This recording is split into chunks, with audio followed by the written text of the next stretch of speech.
I'm gonna. But we will definitely talk about that Betterment thing. Yeah. Well, now we're live. How do you tell? I can't tell you're live on our end. I can see it says live. Sorry, there's a big. Oh, I see. Yeah, there it is.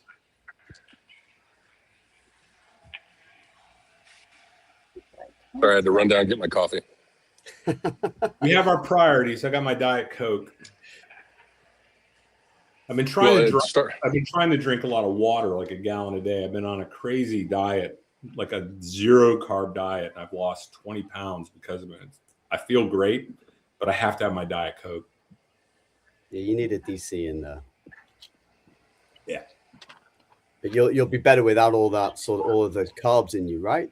Oh, it's fantastic. Yeah, I mean, it's like I never was like a carb person, really, but so anybody who comes on now can hear us. Just so good. How do we know if anyone's on board? I can't see anybody. I don't know. Oh, that's okay. I'm in an undisclosed location. No one can find me. When a risk guy says that, it always makes me wonder.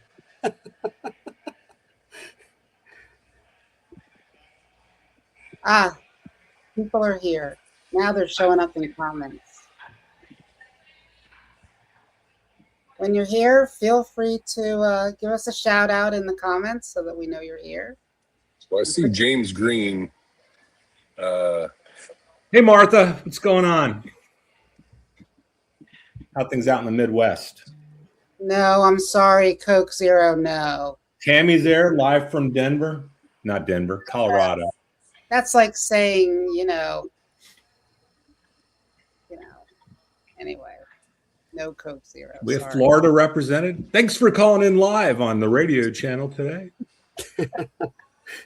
I always thought that when you do these webinars, they ought to be treated like the old school AM or FM dial-in radio stuff. I thought that would always be fun. Okay. So Ryan, what about original Coke? People aren't drinking the original Coke flavor anymore. It's all DC or zero. I mean, real Coke in the U.S. doesn't have sugar in it. It's got that corn syrup. You got to go to the Caribbean to get the cane sugar. So you can buy Mountain Dew, and I don't know if you've ever, Daniel, being in the UK, you probably don't have Mountain Dew, but Mountain Dew here, you can get it with the real sugar. Yeah. So you didn't know, folks, that you were going to get, soda preferences as well. So, all right. You want to get started? Sure, whenever you want. So, hello and welcome to today's webinar, Navigating AI Within Credit Unions. My name is Stessa Cohen, and I'm your host and moderator for today's discussion. I'm an independent analyst and consultant, author of the PivotAssets Substack, and as a former Gartner analyst, I advise financial institutions, fintechs, and IT providers on technology and business strategies. I'm also a member of Third Eye Advisory, a co-host and co-founder of the Fintech Book Club, and a co-founder of Finvino, a purveyor of curated conversations for bankers around the world. Our sponsor for today's webinar is RangeTeller, which is an AI-driven engine foundation that allows banks to make better decisions. So I want to introduce the panel today. We have Brian Claggett, Jeff Prell, Brian Claggett, and Daniel Goldstone, and I'll let each of them say just a little bit about themselves. I say we let Jeff go first because Jeff had to relocate because of a power outage throughout the state of Oregon. He's calling in from Starbucks' world headquarters. It was supposed to be an undisclosed location, Brian. I appreciate that. I didn't want anyone trying to meet me on locale. Yes, Jeff Prell. I am currently a consultant, independent consultant with Arbor Ridge Advisory, Risk Advisory. I've been a chief risk officer for a $30 billion credit union. with a national footprint, as well as a deputy CRO at a $50 billion institution, banking institution. I've done consulting in the past, worked for Moody's Analytics, and had an extensive career in credit risk modeling, model capabilities, and artificial intelligence. So a lot of my work with data governance, cybersecurity, as well as my work with model risk has kind of positioned me well into the AI space. And I've seen really strong AI implementations, and I've seen some very poor implementations. So I've actually learned more from when I failed than when I succeeded. So happy to share that information today. Great. Brian, you're up. Yeah, Brian Claggett, I know a lot of you already, former fintech entrepreneur guy, got brought into a company called Gizio in 2009. Before that, I was a banker, credit unioner, I guess you would call it. But since then, I've been working with fintechs, including Range Teller, including Ed Bourgeois' company, who's on here, and a number of people. Helped Stess out with Finvino, getting that rolling. By the way, it has nothing to do with fish and wine. It has to do with fintech and wine. And that one's exciting. You had to do an ad for that, by the way. I'm very involved in the venture capital field, we'll call it right now, private equity. And I'm a big believer in AI and all that AI can do. I have probably some rather unique views on AI, and I'll share some of those today, probably. And Daniel. Awesome. Well, Brian, Jeff, Stessa, this is great. Good morning, USA, all the way from the United Kingdom. My name is Daniel Goldstone. I'm the co-founder and CEO of a fintech company named Range Teller. We've been in business for around 2 years, and between myself and my team, we have around 30 plus years in different tech-related businesses, many years in fintech and lending, most notably as VP R&D and analytics with JP Morgan Chase. Range Teller is a fintech company that provides a transparent AI lending tool for lenders, essentially providing a very crucial data science layer that helps to approve more borrowers, grow your loan portfolios with crystal clear, explainable decisions that don't compromise your risk profile. Awesome. So let's get started. We're going to focus today on the ways that you and your institutions can use AI in 3 ways. First, to improve your lending operational efficiencies. Second, to increase the number of loans you approve. And third, to better manage risk. And we're going to do that by exploring the ways you can break through that gun-shy barrier. A lot of smaller institutions are shy about getting involved with AI. We're going to do that by identifying why lending is the sweet spot for your credit union or community bank right now, today. That's why this is so urgent. And also identify what credit union and community bank leaders can do to overcome the HR-related challenges of deploying AI. Because this is not a conversation about, oh, wow, this great technology is going to slice your bread for you. But it has a lot to do with people. And finally, help you get started Monday morning on your AI action plan, because this isn't about just sitting around talking about how great it is, but to get doing something really, really cool. So before I get started, I want to mention again, please put your questions in the chat, and we can talk them through during the conversation where it fits in. And if it doesn't, I'll hold them to the end. So let's get started about that gun-shy barrier.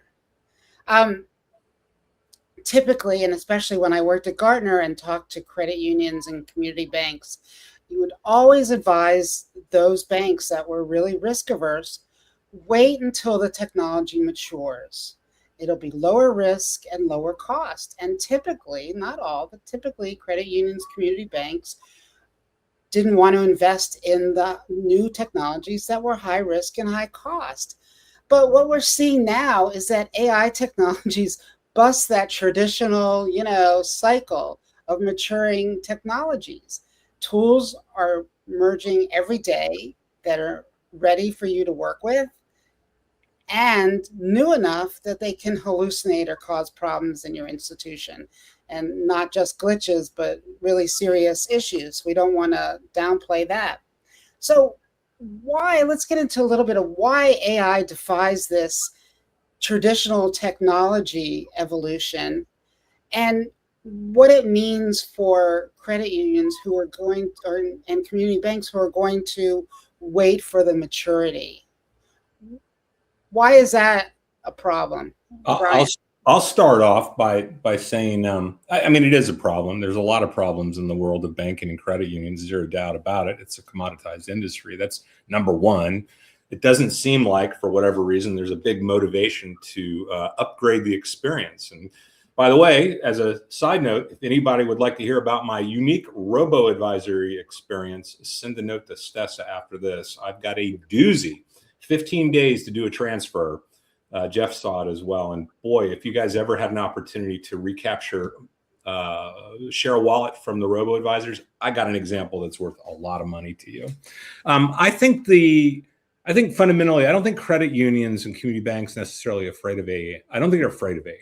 This is something, I've spoken with SmartBots about, Range Teller, other companies. It's not AI itself they're afraid of. I think it's generally, when it comes to new or emerging technology, they're just afraid to really make the wrong decision. I think that's it. And I think it goes back to kind of their DNA, the DNA in the banking industry. Again, it's so commoditized that it's, I think it's kind of dulled their thinking as far as what the art of possibility would be. And I think that there's a lot of opportunities that they could really, take advantage of. So number one, I think they got to remove the fear and realize that it's an evolving technology. It's very fluid, and there really isn't anything to fear. Don't be afraid to experiment with it. Don't be afraid to ask questions. I think that's kind of where I would start. But they're not afraid of it per se, just because it's something new. I can jump in here, and I'm going to bounce on and off of mute because I am in a public location, so you may get a lot of background noise here, so I apologize. I think that credit unions have been, well, first let me address the way AI has grown.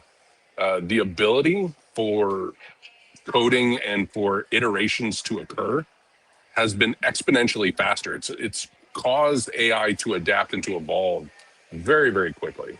So we're seeing this adaptation at record paces. We're seeing it implemented at record paces. The governance structures haven't kept up with it, unfortunately, because people are trying to figure it out. The best way to do it is to Brian's point, you have to at least test, understand, know use cases, but understand the appropriate use cases where you can use it, right? Understand it is still math. You're working within, if you're thinking of math and it's a normal distribution, your normal bell curve, everyone probably knows what that looks like. It's going to hit the middle of the sector. It's going to get you this middle point, right? What it can't do is get you context. It can't get you the human knowledge. It can't get you the human aspect. That's where we as operators, we as individuals who are using the AI, we provide that. We provide the context. We provide the ability to interpret. And when you use it as a thought partner, it becomes an incredibly powerful tool. I think credit unions have been slow to adopt it because they don't know how to govern it. And a big part of it is just exploring, kind of getting over that hump and seeing how to do it appropriately.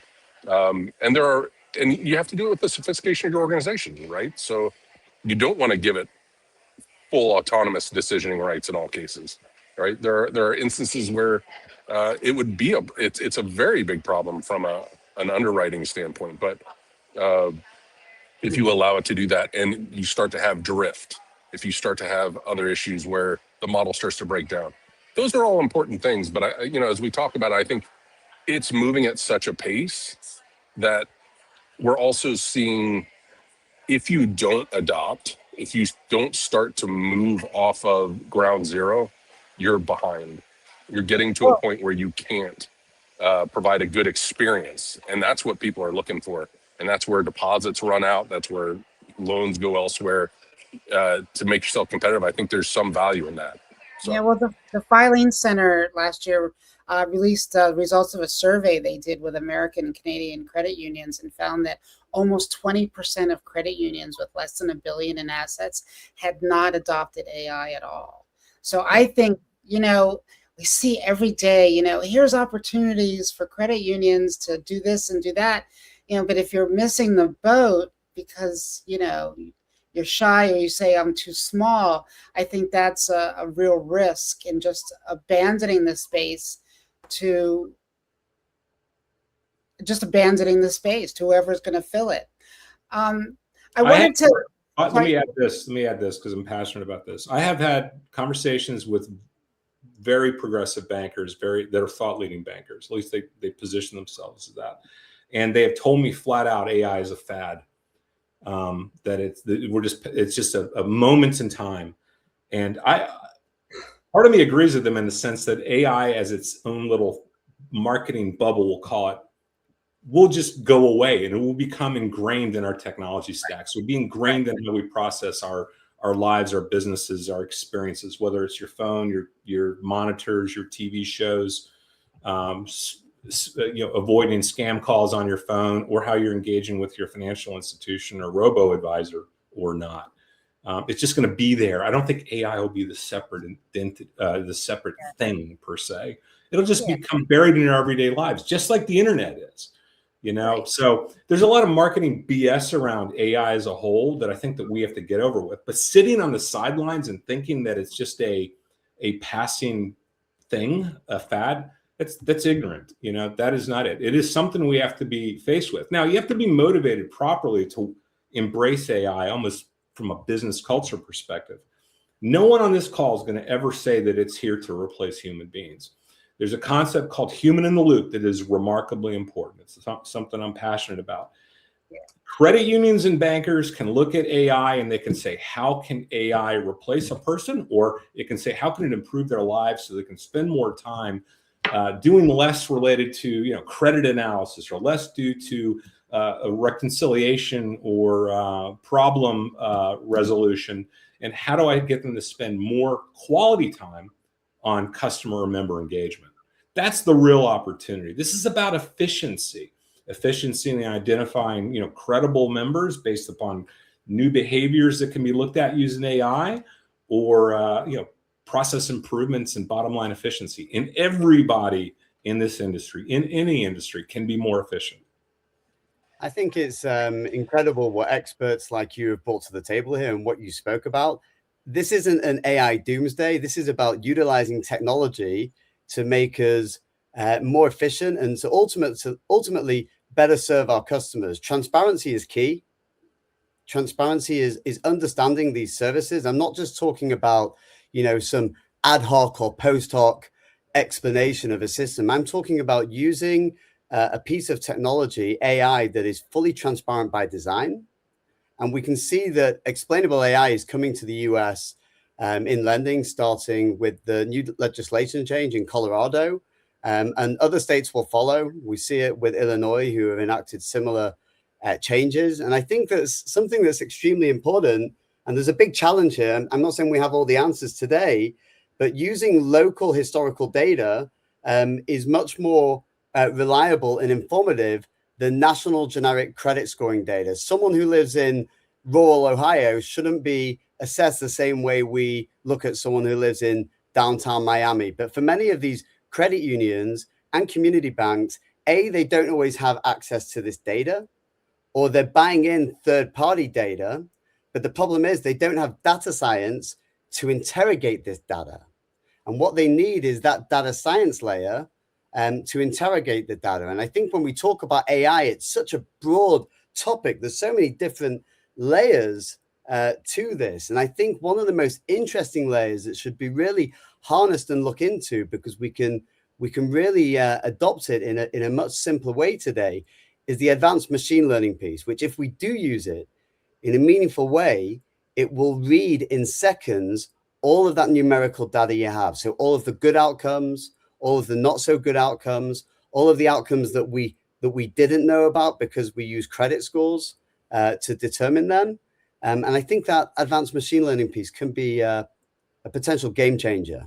So this is why you got to really the heart of why lending is a sweet spot today for credit unions and community banks, because the heart of these financial institutions is lending. I mean, and if you're not doing it better and smarter, more efficiently than the larger institutions that don't know your members and customers, I mean, I think you're leaving a lot on the table there. I mean, certainly, you know, that's really been one of the advantages of local financial institutions and the economic vitality, literally, of their neighborhoods. And I've written a lot about this because I'm personally very passionate about it, that if you want to keep, you know, the economic viability of neighborhoods, whether they're in, you know, the middle of Iowa or in downtown Philadelphia, you have to have loans coming in.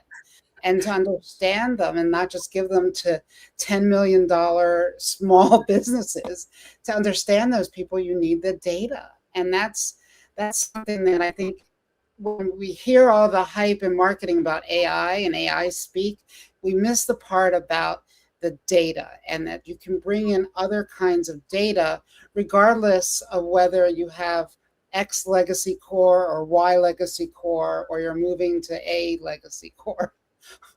Or somewhere else, and that's where we get to you can get started today, because you don't have to wait for all these other projects, you know, that everybody's involved in, because nobody's dealing with a blank slate, as far as I know. I mean, I haven't heard of any financial institution that has nothing going on, but how do we do AI? I mean, if there is, somebody should put it in the chat. I'd love to talk to them. And it's funny. I'm glad you're emphasizing data, because, you know, regardless of whether it's your party's lending or reducing operational expense by, you know, improving reconciliation or something like that. And all these are great examples of AI. Obviously, lending is as well. But regardless of the kind of balance sheet need, credit unions have preached for years, since I got in the industry in 1986. They have said that we want to be the advocate of choice of the members we serve. That's almost a direct quote. Once a member, always a member. It sounds like the Sopranos run it, and you can't get out, like Hotel California. But, you know, it's like to be an advocate, you have to intimately understand your members and your member households. And AI gives you an opportunity to do that in a way today beyond anything your core can provide you with. Jack Henry, Fiserv, Finastra, they can't do the things that we're talking about, not on their own. They can if they did it better and could articulate kind of a strategy a little better through open banking and other things. But AI allows you to create, you know, look at data in a whole different lens, bringing in other data, behavioral data, which is critically important. It also allows you to create synthetic data for modeling. And you can do this affordably. You can do it quickly. You can truly enhance the lives of the people, both your employees as well as your member base. You can improve the quality of your engagement with them, thus improving their lives. You can actually truly be an advocate. Instead of just talking about it, you can do things about it. You can do those things today. You can experiment with those things today, either by talking to the professionals, and I've mentioned a couple, and obviously Daniel's one of those, or just getting out there and reading and doing some experimenting. I myself am writing some code. I myself created a customer service bot to recreate my experience with a robo-advisor over the last 14 days. It is unbelievable what the AI did. And I know this team here has seen it, which includes comic strips. And I'm happy to share it again. But the power that AI presents to, believe it or not, improve lives and drive efficiency is remarkable. But data, as Stessa mentions, is kind of at the pinnacle of everything. And that has a direct impact in lending. I would put such an emphasis on that component, that data is the driver to all of it. And when we talk about, and I want to be clear as well, when we talk about AI means many things. We can talk about large language models. We could talk about generative AI, which is and I don't want to get so technical, because I have developed models with Moody's, and I've developed some LLMs as I've gone throughout the years in consulting and in business. But what you're really looking at from a generative AI standpoint, it's stacked models. It's a large language model. It's a neural network that sits underneath. And when you talk about when these hallucinations happen, it's because there is a, like, if I want to build a resume for Daniel, it will scour the net and it'll grab data from wherever it can, and it will identify LinkedIn, say, here's all the information for Daniel for LinkedIn. Maybe it can't get his education. It goes to someone like Daniel to get their education. And then it fills in that education from someone like Daniel, right? So this becomes, that's a simplification of how the hallucination happens, right? But it is how it happens. This is why the human in the loop is critical. You have to be able to challenge it. With the exception of the data, though, depending upon how you restrict it and how you organize the AI, whether it be generative, whether it be explainable AI has to happen for purposes of underwriting. You have to be able to give a rejection notice that is specific. It is reasonable. And you have to make sure that you're still in compliant with ECOA, right? You want to make sure that you're still giving the truth in lending. You're still compliant with UDAP. All these are extremely important. But as you look at it, the data, if you have ontology laid on top, if you have the right data governance, how do you make sure the quality of the data is good? And you're hearing stories today where they give too much access to data. They're allowing the AI to manage the entire database and give it read-write access. Well, you can set hard thresholds where it doesn't have to be that way, right? Yeah. So you'll hear the story of, oh, we found an error in the data with the AI. The AI was instructed to resolve the error and deleted the whole database. And then it deleted the backups, right? Those cases are because they just didn't set the governance right. They didn't set it up right. And if you do it right up front, it's not that big a deal. And so go ahead. I think the important thing that you're talking about is you just can't set up a bunch of agents and forget about it. This isn't roll it out and forget about it. You have to do a lot of work. And I think that one of the things that's happening here is that people don't hear about, bankers especially, the foundation that you have to build around data, risk, governance, and compliance, so that you're not just re-digitizing everything. So the risk and compliance happens after. And Dris Tessamani talks about this in his book, The Agentic Bank, a lot. This agentic tools, AI, data-driven stuff allows you to pull that risk and compliance and all those checks closer to the acts that you're trying to perform. Because when you're totally human-based, it's, oh, Jane has to walk down the hall to Bob. Bob checks it and then hands it off. Or now he's emailing it to somebody or putting in a system and somebody has to go and look at it. You don't want to just digitize that or throw that into AI. You want to, like, let's check,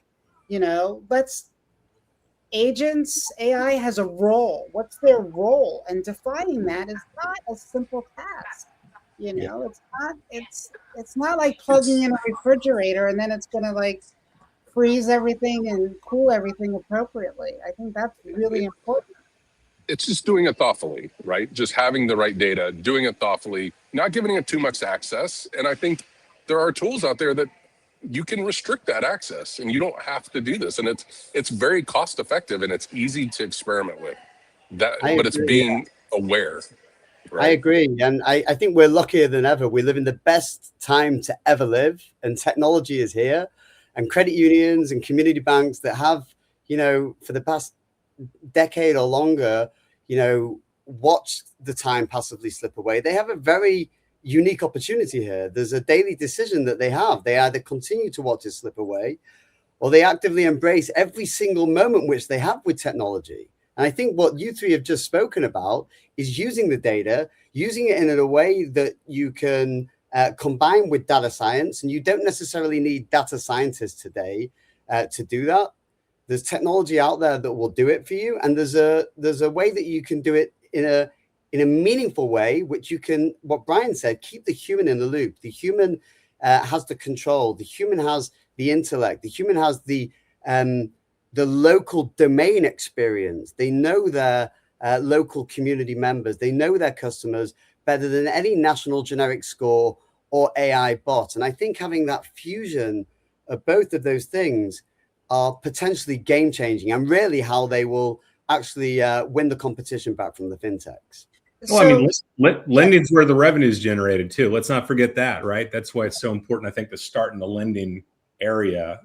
You know, you've got to bring the revenue in, and that's where the need is, especially in the American economy right now. And that's a good way to measure success.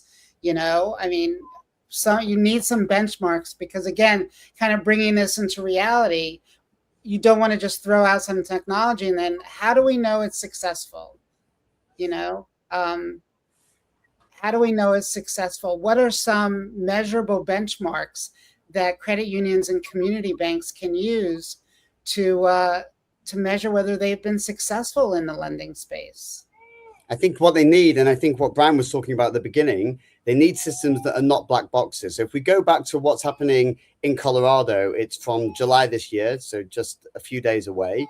There will be a new AI Act, which will change everything for how lenders use AI in credit decisions. And this is just the beginning. And this is what's going to break the inertia in the finance world, particularly for these amazing lenders that are serving Main Street America. Stessa, this law will require the lenders to explain in plain black and white English how AI is actually contributing to each of these lending decisions, what data was used, and to give their borrowers and consumers and businesses the right to correction, give that human review, have the human in the loop. And it's obvious, and you, Stessa, and both of you, gents, are talking about this. Black box models are beyond just a bad practice. They're now a legal liability. But the community banks and credit unions that are serving Main Street America, they don't have the time, the money, or the expertise, with no disrespect there, to build compliant, explainable AI tools from scratch. So they're kind of caught between this, you know, this regulatory and now legislative rock and financial hard place. And I think you guys have all said this, the tech is here. Let's embrace it. Let's do it in a meaningful way. Let's do it in a transparent way. Let's do it where we can use our local domain experience and you know, really improve that competition. Yeah. So we have a question from a gentleman from Nairobi, Kenya, who is building for local credit unions in Kenya, and he's interested in a global perspective on AI and risk management.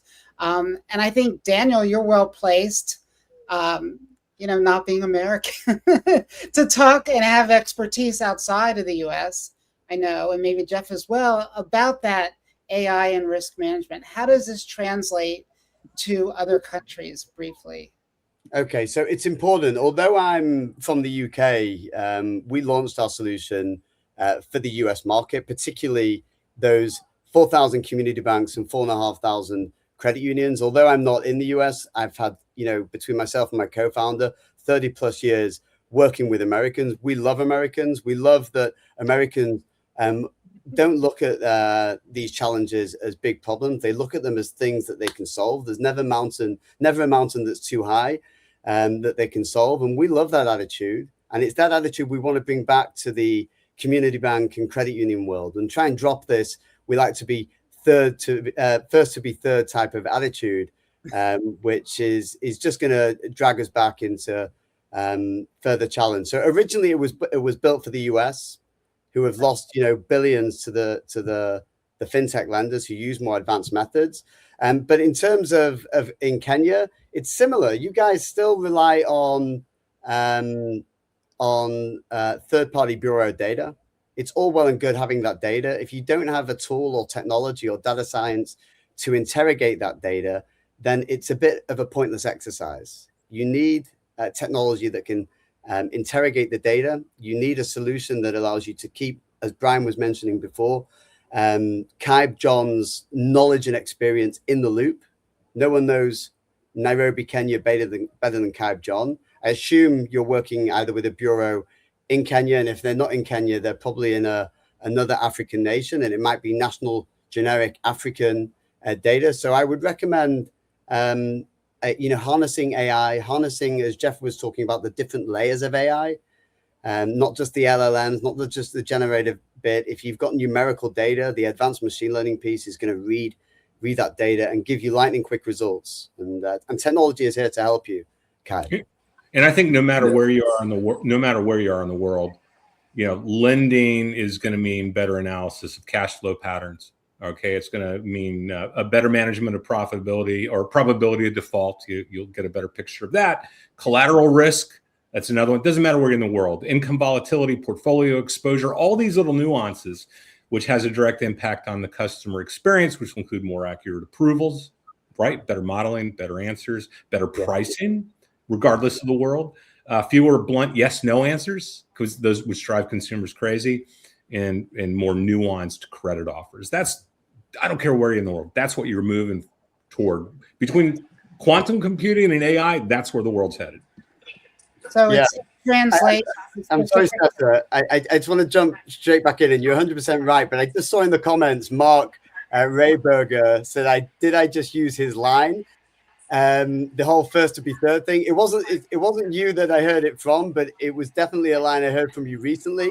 It was originally Wayne Miller at ICPA, and I'm not here to rain on anyone or say no, but for me, that's not the American way. And the Brits follow the American way. And if we continue to use that first to be third, we ain't going anywhere. I think Daniel's in the Tartan Army. I think he might have been in Boston last week. Yeah, the only thing I'd add to all of that, I mean, Brian's right. The risk fundamentals are the same, whether you're in Kenya, whether you're in Birmingham, Alabama, whether you're in Yorkshire, right? It does not matter. You're still looking at NII, you're still looking at EV, you're still looking at capabilities. You want to make sure that you're maintaining safety and soundness for the member, as you were talking about, maintaining that their data is safe, that their funds are safe, that they have a good experience, Brian, right? There should be, I know you had a terrible experience, but if people aren't looking at, and if credit unions aren't looking at the experience you're providing to the member and the experience, whether it be lending or deposits, and you have to remember, it's not unique. It's a relationship. You have a loan, you have a deposit, you have that financial relationship with them, and you really want to better them financially as much as you possibly can. You want to bring that member forward. You want to make sure that they're able to lever the financial system as best they can. And as a credit union, our goal is to make their lives better financially. Our goal is to provide the best rates, both from a deposit and a loan standpoint. And how do we help those members become financially independent and build towards their dreams? And if you're not looking at the experience you're providing, you're missing a huge component of what you can do for the member. So from a risk standpoint, yes, the risk foundations are the same, but you just have to be aware that you're doing it thoughtfully, and with the appropriate governance in place. And sometimes that can just be setting the right model in place so that you're not putting a co-pilot on existing foundations and it just becomes a very expensive email to you, right? Because that's a poor implementation. That's an example of a poor implementation. Someone just has a SharePoint with a messed up identity access management, no priorities, and they drop Copilot on it, and it is useless. And that's when AIs fail, and that's a very expensive AI failure. So, you made a nice transition into a topic I want us to touch on a little more that we've alluded to, is that the human challenges in deploying AI. I mean, I think this is a time where there's a lot of uncertainty, fear, uncertainty, and doubt on all of the people that work in your credit union or community banks. Might be just fearful. The first thing they think of when they hear AI is, I'm going to lose my job. You're going to use me to replace me. And that's, I think, a challenge that you have to acknowledge and say that it's there. But also, how do you get people ready to work with AI? I mean, I think that's, can we talk briefly about that? How do you make that change? Well, Oh, Daniel, you're on mute. Sorry, yeah, I think Brian touched on this before. Embrace it. It was just like, we went from having a house phone to a Nokia to smartphones. We've got to move with the times, and I don't think it is replacing us. I think if we listen to experts in the world and industry leaders, it will replace the people that aren't doing what Brian Claggett just said. It will replace the people that are not using it. And if the credit unions and community banks continue with this first to be third, they're going to really fall behind. And the people that are going to get hurt the most, the Main Street America that they're supporting. So I think embracing it, using it in a way that is fully transparent, that's meaningful, that allows humans to integrate their knowledge and experience with it, that doesn't rely on AI.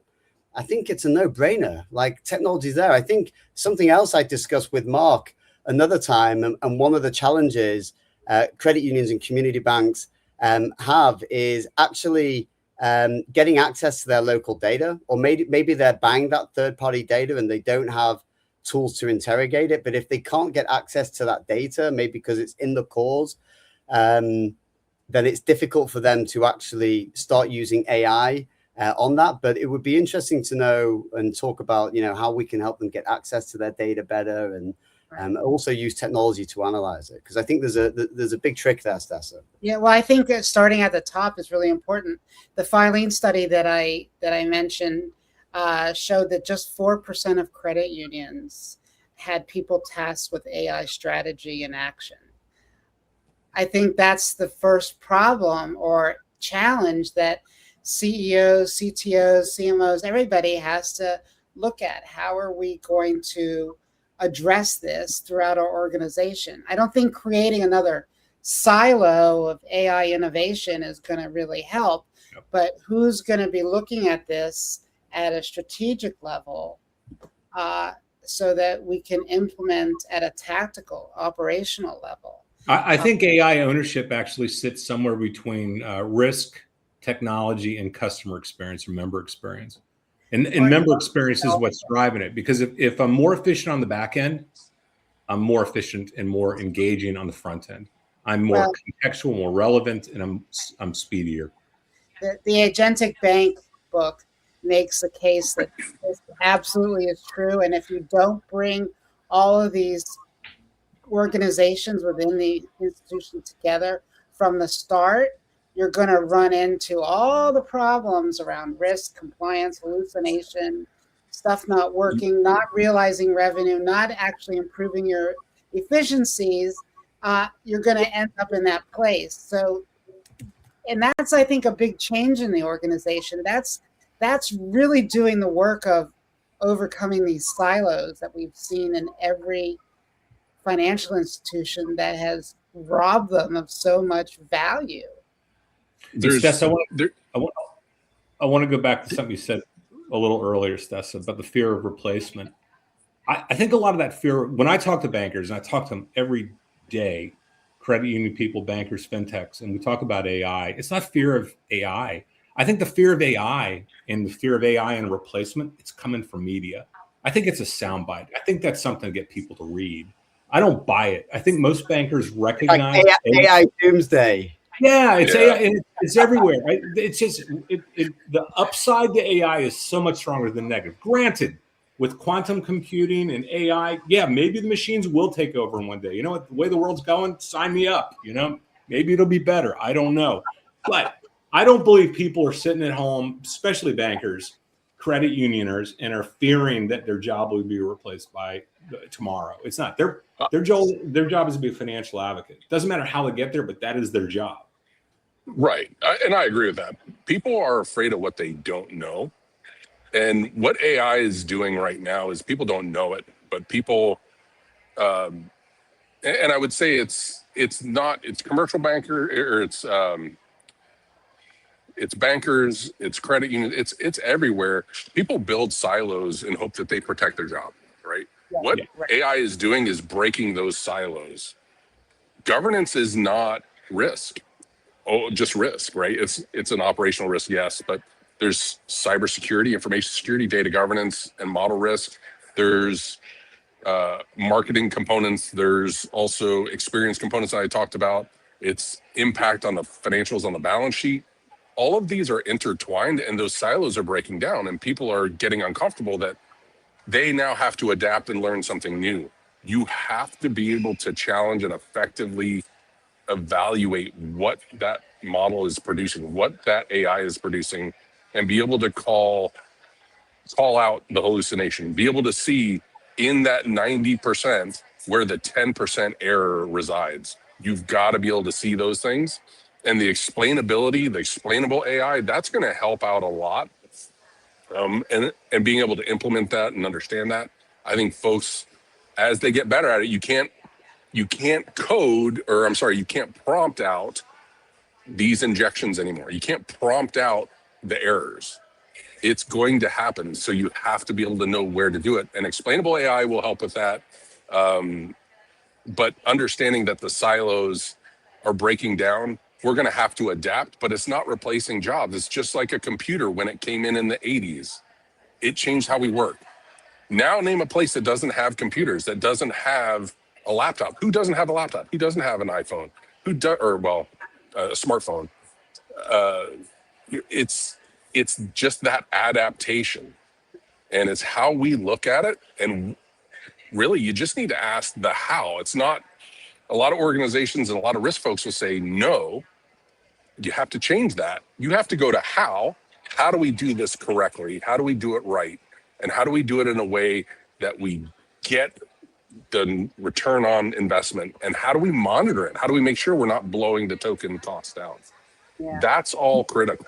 And this is the American attitude I see. This is the opposite. This is that optimism, and yes, we can. And what Brian was saying before, the rest of the media talks about AI doomsday. This is how we can use it to our advantage. And I think we've all covered some very interesting points here that give us a massive opportunity. Ed brings up a good comment in the comments. Does everyone here see the comments, Stessa, or do I have to read the comment? Yeah. You see it? Okay. So really interesting comment here, and I think it hits it on the head. Keep it local, use the data and AI. It's a must, right? It allows you to work at a. We used to talk in the marketing world as a former CMO, one-on-one marketing. That was the ultimatum we were looking for, the utopia. AI allows you to get to that point, right? Your point of before you think of the loan is right on the money. The inconvenient truth in the banking world is that most financial institutions, particularly credit unions, organize themselves around products, not people. All right. Customers or members, they don't wake up thinking about a freaking checking account. They don't go home saying, I can't wait to finish my mortgage application. That's a great romantic evening, honey. What they think is, I want a new car. I want a new house. I want to build a new porch. I want to send my kid to college. AI helps you do those things. Yeah. It helps you identify specific nuances and needs of the relationships that you're supposed to be cultivating and serving as an advocate for. So remembering what your mission is, what your membership is about, like why do people and how do people become members of your credit union and why they go to your community bank, that can drive so much of the way you use AI technologies for their benefit. And oh, by the way, the institution's benefit. Because, I think it's a two-way street. If it's going to work for customers and members, it's going to also work on the efficiency side, the revenue side, and the compliance and risk management side. If you can get all those, and I don't think it's easy. I think it takes a lot more work than what you hear about in the hype and the marketing packages and the little shorts videos. But I think it's possible. I do think it's possible. I'll give you a great. And Brian, you're making me rethink date night. Damn it. Right. And if it involves a new car, I'm all for it. I'm a car guy. But here's an irony, and this is it's a freaking amazing irony when you think about it. Community banks and community financial institutions like to hype up the shop local mantra. Bank local, shop local, and all that. yet the credit decisions don't really reflect local. That's kind of interesting when you think about it, and that's a flaw. And in today's world, we have a methodology to fix that. Yeah. Okay, so let's kind of wrap up here with a Monday morning roadmap. If you had to give a CEO a 7-day checklist, what financial institutions leadership should do in Monday and the next week, give me 3 quick bullet points, and we'll start with Brian. I would start with asking the question, what is the problem we're trying to solve? This is not about AI for the sake of AI. If you're the problem, number one problem, and it should be the number one problem is how do I better act as an advocate of the customers I serve or members I serve? That is the focal point. That's where you look at everything that you have in your experience layers, everything that enables the experiences you have in retail delivery or in business delivery is focused on that. And AI allows you to be more efficient, more contextual, more relevant. Okay, Daniel, you go. Well, although I believe in the data science layer with the data, I'm going to talk about what Jeff and Brian were talking about before. Data is king. Data is king is a mantra which is emphasizing on accurate, high quality data, which really is the ultimate asset for driving business strategy, for solving the problems that Brian just said, for decision making, and also AI. I think a lot of lenders, like these community banks and credit unions, have the data there. I think if we can organize it and we can use this data science that a lot of the fintechs got ahead in the game in, I think it's going to be a game changer, Stessa. So data is king. Awesome. Jeff. Oh, I'm going to peel pieces of both because Brian, you make a good point. Daniel, you make a good point. Data is king. And you have to have the business purpose. So set your business purpose, define the true problem, set it as your strategy, make everything align through objective key result. What are you going to do to meet that strategy, right? And this is starting to operationalize the strategy. You look at what you're trying to accomplish, does your data accomplish that? And do you have the appropriate process in place to make sure the data keeps being accurate, timely, complete? Look at DAMA, right? Look at OWL ontology frameworks. And even if you don't have that capability, say, all right, is that data clean? And can we identify when there's errors in it? And how do we make sure it stays clean? Because when it gets dirty, that's when the AIs fail. And actually, even then, AIs can fail over time. Keep monitoring to see when the AI starts to produce bad results. Know how to govern it. Know how to make sure that when it's producing well, that's great. But it's just like no one questions the data or no one questions cybersecurity until something bad happens, right? Yeah. It's the most thankless job in the world, right? They expect everything secure until you have a data breach, and then everyone freaks out. So it's being thoughtful about where you're going with it, and just answer the problem. Make sure your data is continuously improving, and how do you make sure you keep getting the benefit out of it? Start measuring your ROI. Those are very simple steps, but yeah. And I would say Monday morning, Stessa, CEO, to walk into the conference room, get the leadership together and say, okay, number one, AI is now a leadership issue. Number two, I give you 1 week to come back to me and tell me what the number one high impact use case would be.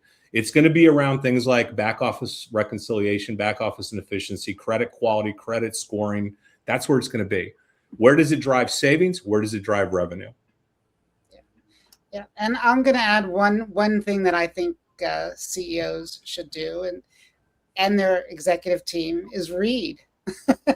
And okay, this is a self-serving suggestion, but the FinTech Book Club every quarter reads a new book on technology in banking and fintechs.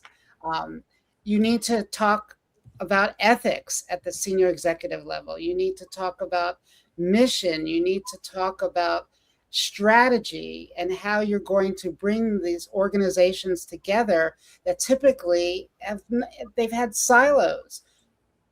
technology silos, business silos, human silos, and how you're going to do that. And there's a lot of knowledge out there in the books that are coming out in the last year. I mentioned one, the Agentic Bank, and it's a fascinating read. And I put the website up to the book club. Read a join, watch the videos if you don't want to read. But I think CEOs need to buy the copies and give them to their team, and then everybody downstream read it. Read books. I'd add one more thing to that. Reading is great. It's the ingestion of information, but the application of it. Yeah. That's how you learn, start to apply it, start to do it, right? Yeah. But you need both. You don't want to sit around analyzing till you're paralyzed, and yet you don't want to just redigitize everything. So I think that about wraps up our discussion for today. I want to thank everybody who attended, everybody who added comments and questions. It was really helpful to keep us moving along. And I wanted to thank my three panelists, Jeff Prell, Brian Claggett, and Daniel Goldstone. If you have any follow-up questions that you want to ask, feel free to email me, and I'll put that up there, and I will make sure that the appropriate people or persons get the email. Happy to do that, and thank you for attending.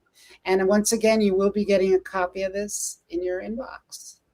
And feel free to share it. Yeah. Thank you so much. Thanks, everybody.